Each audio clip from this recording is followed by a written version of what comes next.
Hey guys, Voice of the Voiceless here, making another video here on YouTube, and it's going to be strictly audio, as I'm doing a show review. Just makes more sense.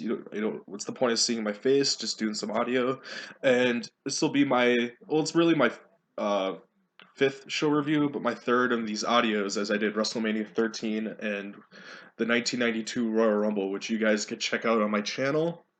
So, but now I'm doing something a little different, and it is Superbrawl 2, which is from 1992. And the reasons I did this show are a lot. First of all, I heard it was probably from a wrestling standpoint, it's one of the greatest shows ever, because it has a lot of high-rated matches, and it's easily one of the best shows WCW ever did from a wrestling standpoint. But it could be in all of wrestling. So, and another thing I did is because it's held in Milwaukee, Wisconsin, at the Mecca, which is at the Mecca Arena, which is currently where my college's basketball team plays. It's the same building, so I've actually been there a lot of times for basketball games, and it's just cool. Like I'll go there and just amazing. A lot of these WWF events are here, and a lot of these WCW events because it's not a big building at all. So it's just really cool. So we're gonna get started with Super Bowl 2. It is hosted by Jim Ross and by the debuting Jesse the Body Ventura. And being in Wisconsin, Jesse Ventura is from Minnesota, so a lot of people from Wisconsin like him. And he comes out at a Harley Davidson, so it wins a lot of the crowd over. And it's just a funny thing because he comes out and then he jokingly tells JR that he should wear a cowboy hat and start calling himself JR. And it's the first time you ever heard that, and it's funny because he doesn't do it initially, and then I think when he finally went to the WWF, he did it. So I always thought that was funny that he ended up doing that. But we get into our first match, and it is for the WCW Light Heavyweight title as the champion Jushin Thunder Liger is facing Brian Pillman, or Flying Brian. And these two, Brian Pillman is regarded as one of the greatest workers to ever. And at the time, he was definitely one of the greatest workers in North America. And he's facing probably one of the greatest Japanese workers at the time in Jushin Liger. So you just have an awesome match that did not disappoint at all. It's easily the match of the night. Just amazing stuff. And for 1992, you've never seen before. All this high flying, high risk moves. It's just 17 minutes of awesomeness. And a lot of the crowd's never seen this before, being 1992. So it's just amazing stuff. Pillman gets the win. Uh, yeah, Pillman gets the win after a cradle after 17 minutes, and he wins the light heavyweight title. Easily match of the night for me, and it is a 9 out of 10. So just awesome stuff. It's a must-watch match, in my opinion. If you want to see if you just want to see an awesome story, awesome worked match. Next we have is Marcus Alexander Bagwell, who was a rookie at the time. Buff Bagwell, as everyone knows him as, versus another great worker, Terry Taylor. Everyone knows Terry Taylor as the Red Rooster. So, but he is right now doing a gimmick. He's doing sort of like a Ted DiBiase gimmick, which he was the Taylor Made Man. And this was not a good match at all. Bagwell was very green at the time. Taylor probably was trying to get the most out of him. It's just there's a lot of not so good wrestling, a lot of no selling, a lot of stiffs, and just a lot of botches. So for me, the match is like 4 out of 10, in my opinion. Just not so good. The next match we have is it's a fun match. It's really short. It's pretty much a squash match, but it's just really fun to watch. It's Cactus Jack or McFoley versus Ron Simmons or Farouk. Ron Simmons was just beginning his sort of push.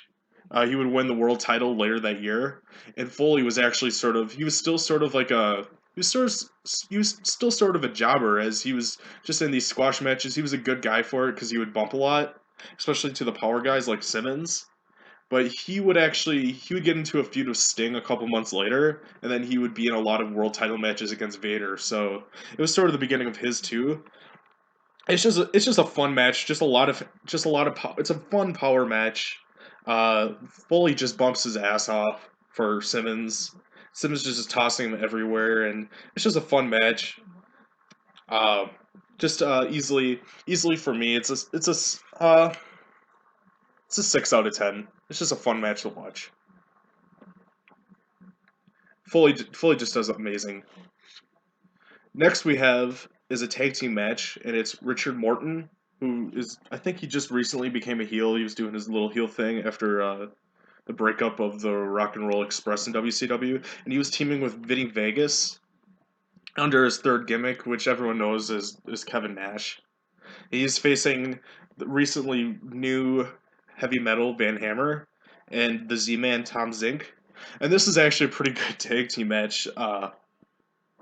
It's funny because apparently one of the presidents of WCW actually offered a cash reward for whoever could have the best match. It was obviously going to go to Pillman and Liger, but Nash just tries his ass off in this match. It's so funny to watch because you never see Nash try a lot in the match, and he's just so full of energy and he's bumping his ass off. He's just doing all this crazy shit. You're like, holy shit, it's Kevin Nash. It's just funny stuff, and but it was a fun little tag team match, and for 12 minutes. So, and I'll easily give it a 6.5 out of 10. It was sort of meaningless, and Van Hammer isn't the greatest, but out of Morton, Zenk, and even Nash, they get something out of it. So it was pretty cool. 6.5 out of 10. Next, we have it's a lot of tag team matches on this card. The next match we have is Larry Zbyszko and Steve Austin, who are representing Paul E. Dangerously's Dangerous Alliance, and they were facing Barry Windham and Dustin Rhodes, who were they were in this group with I think it was with Sting and the Steiners, and Ricky Steamboat, and they were obviously against the Dangerous Alliance. And this is actually a very awesome tag team match. Great storytelling. Wyndham gets his hand was the story leading up was Wyndham's hand was broken by Larry Zbyszko a couple months earlier by a car door. So Wyndham just goes crazy. There's awesome just fighting between Wyndham and Larry Zbyszko. Or yeah, Wyndham and Zbyszko. Rhodes is very young, but he and Austin just had good chemistry. Just a fun tag team match. And easily for me, it's an 8 out of 10. Just fun stuff. The good tag team wrestling WCW in the early days was known for, so. And it's 19 minutes long, so you get a good story. You get a lot of good stuff. The next match we have is probably one of the two best workers in WCW at the time teaming up, and it was Arn Anderson and beautiful Bobby Eaton, who were representing the Dangerous Alliance. And they were facing probably the best tag team at the time, probably the hottest tag team definitely at the time, and that would be the Steiner brothers. And they were wrestling for the WCW was it WCW or NWA?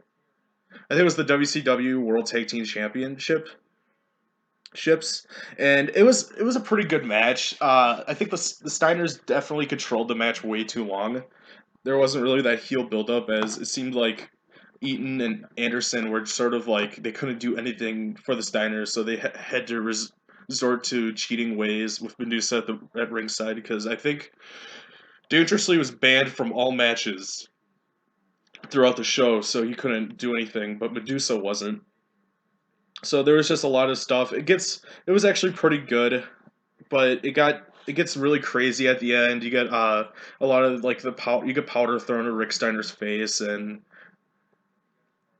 then I think Steiner accidentally takes out a ref, but it's not picked up right away. So the Steiners actually hit their finisher, and they get the pin, and it seems like they won the title, but you get a dusty finish as they are actually DQ'd, and Eaton and Anderson ended up getting the titles back.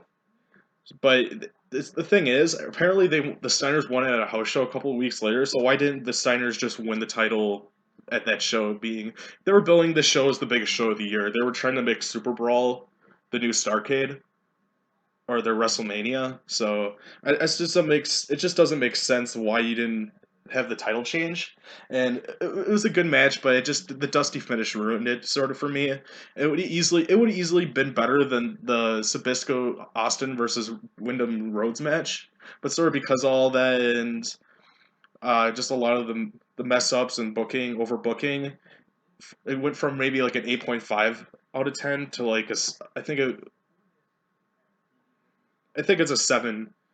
It's a solid 7.5 out of 10. So it doesn't really deteriorate any of the wrestling in the match, but the booking sort of just ruined it for me. But anyway, Windham and Zbyszko with the dusty finish retain their title because it's the DQ.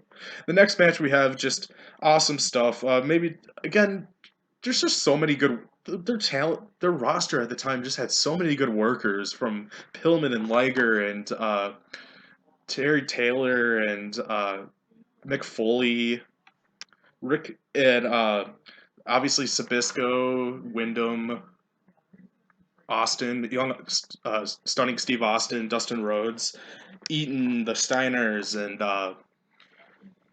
Arn Anderson. But we probably have maybe two of the best. I've said this a lot already, but two of the best workers around the time, and that is Rick Rude, who was the U.S. champion, versus Ricky Steamboat, who I think it was impossible for any of these two guys to have a bad match, much less to have a bad match with each other, especially Steamboat. Everyone knows Steamboat for his great matches with Savage and Ric Flair, but Rick Rude was very much the same. Rick Rude was just an amazing worker, and it's just a shame that he had to die so young and stuff like that. So that's a little cloud, but I don't want to bring too much negativity, as this is a very positive review because it's a very great show in my opinion. But as for the U.S. title, Rude is the champion versus Ricky Steamboat. Just an awesome match, awesome worked match all the way through. You wouldn't expect anything less from these two guys. The only bad thing I have to say is the ending. As Rick Rude had this guy called the Ninja, or no, it was Steamboat came to the ring with this guy called the Ninja who was in a mask. But the Ninja ended up betraying Steamboat and hit Steamboat with the giant cell phone, which Paulie dangerously always had with him. And you find out the Ninja is actually Paul E. Dangerously, eventually, who was banned from ringside for all the matches. So it's sort of that booking. Rude gets the win after Steamboat's hit by the giant cell phone. It's a 20-minute match though, just awesome work between those two. Nothing less. So easily for me, it's an 8 out of 10. Easily. So fun match. Probably with the tag team match, the second match of the night, the Zbyszko Austin versus Windham and Rhodes. But now we have the main event. We have probably this is a very for me. These two are not as good workers. They were just very good main event draws. And it is Lex Luger versus who was the world heavyweight champion at the time, and he was facing Sting. I think Luger before he came to the WWF, he was a very good worker, and I think Sting, in the same sense, or not a very good worker, but he could hold his own, and I think the same thing with Sting. They weren't the greatest workers, but they can definitely hold their own. Luger was leaving after this match to the WWF because he was wanted in their new creation, which was the World Bodybuilding Federation. Oh yeah, I want to say something funny. I forgot to say in the Van Hammer and Tom Zink versus Vinnie Vegas and Richard Morton.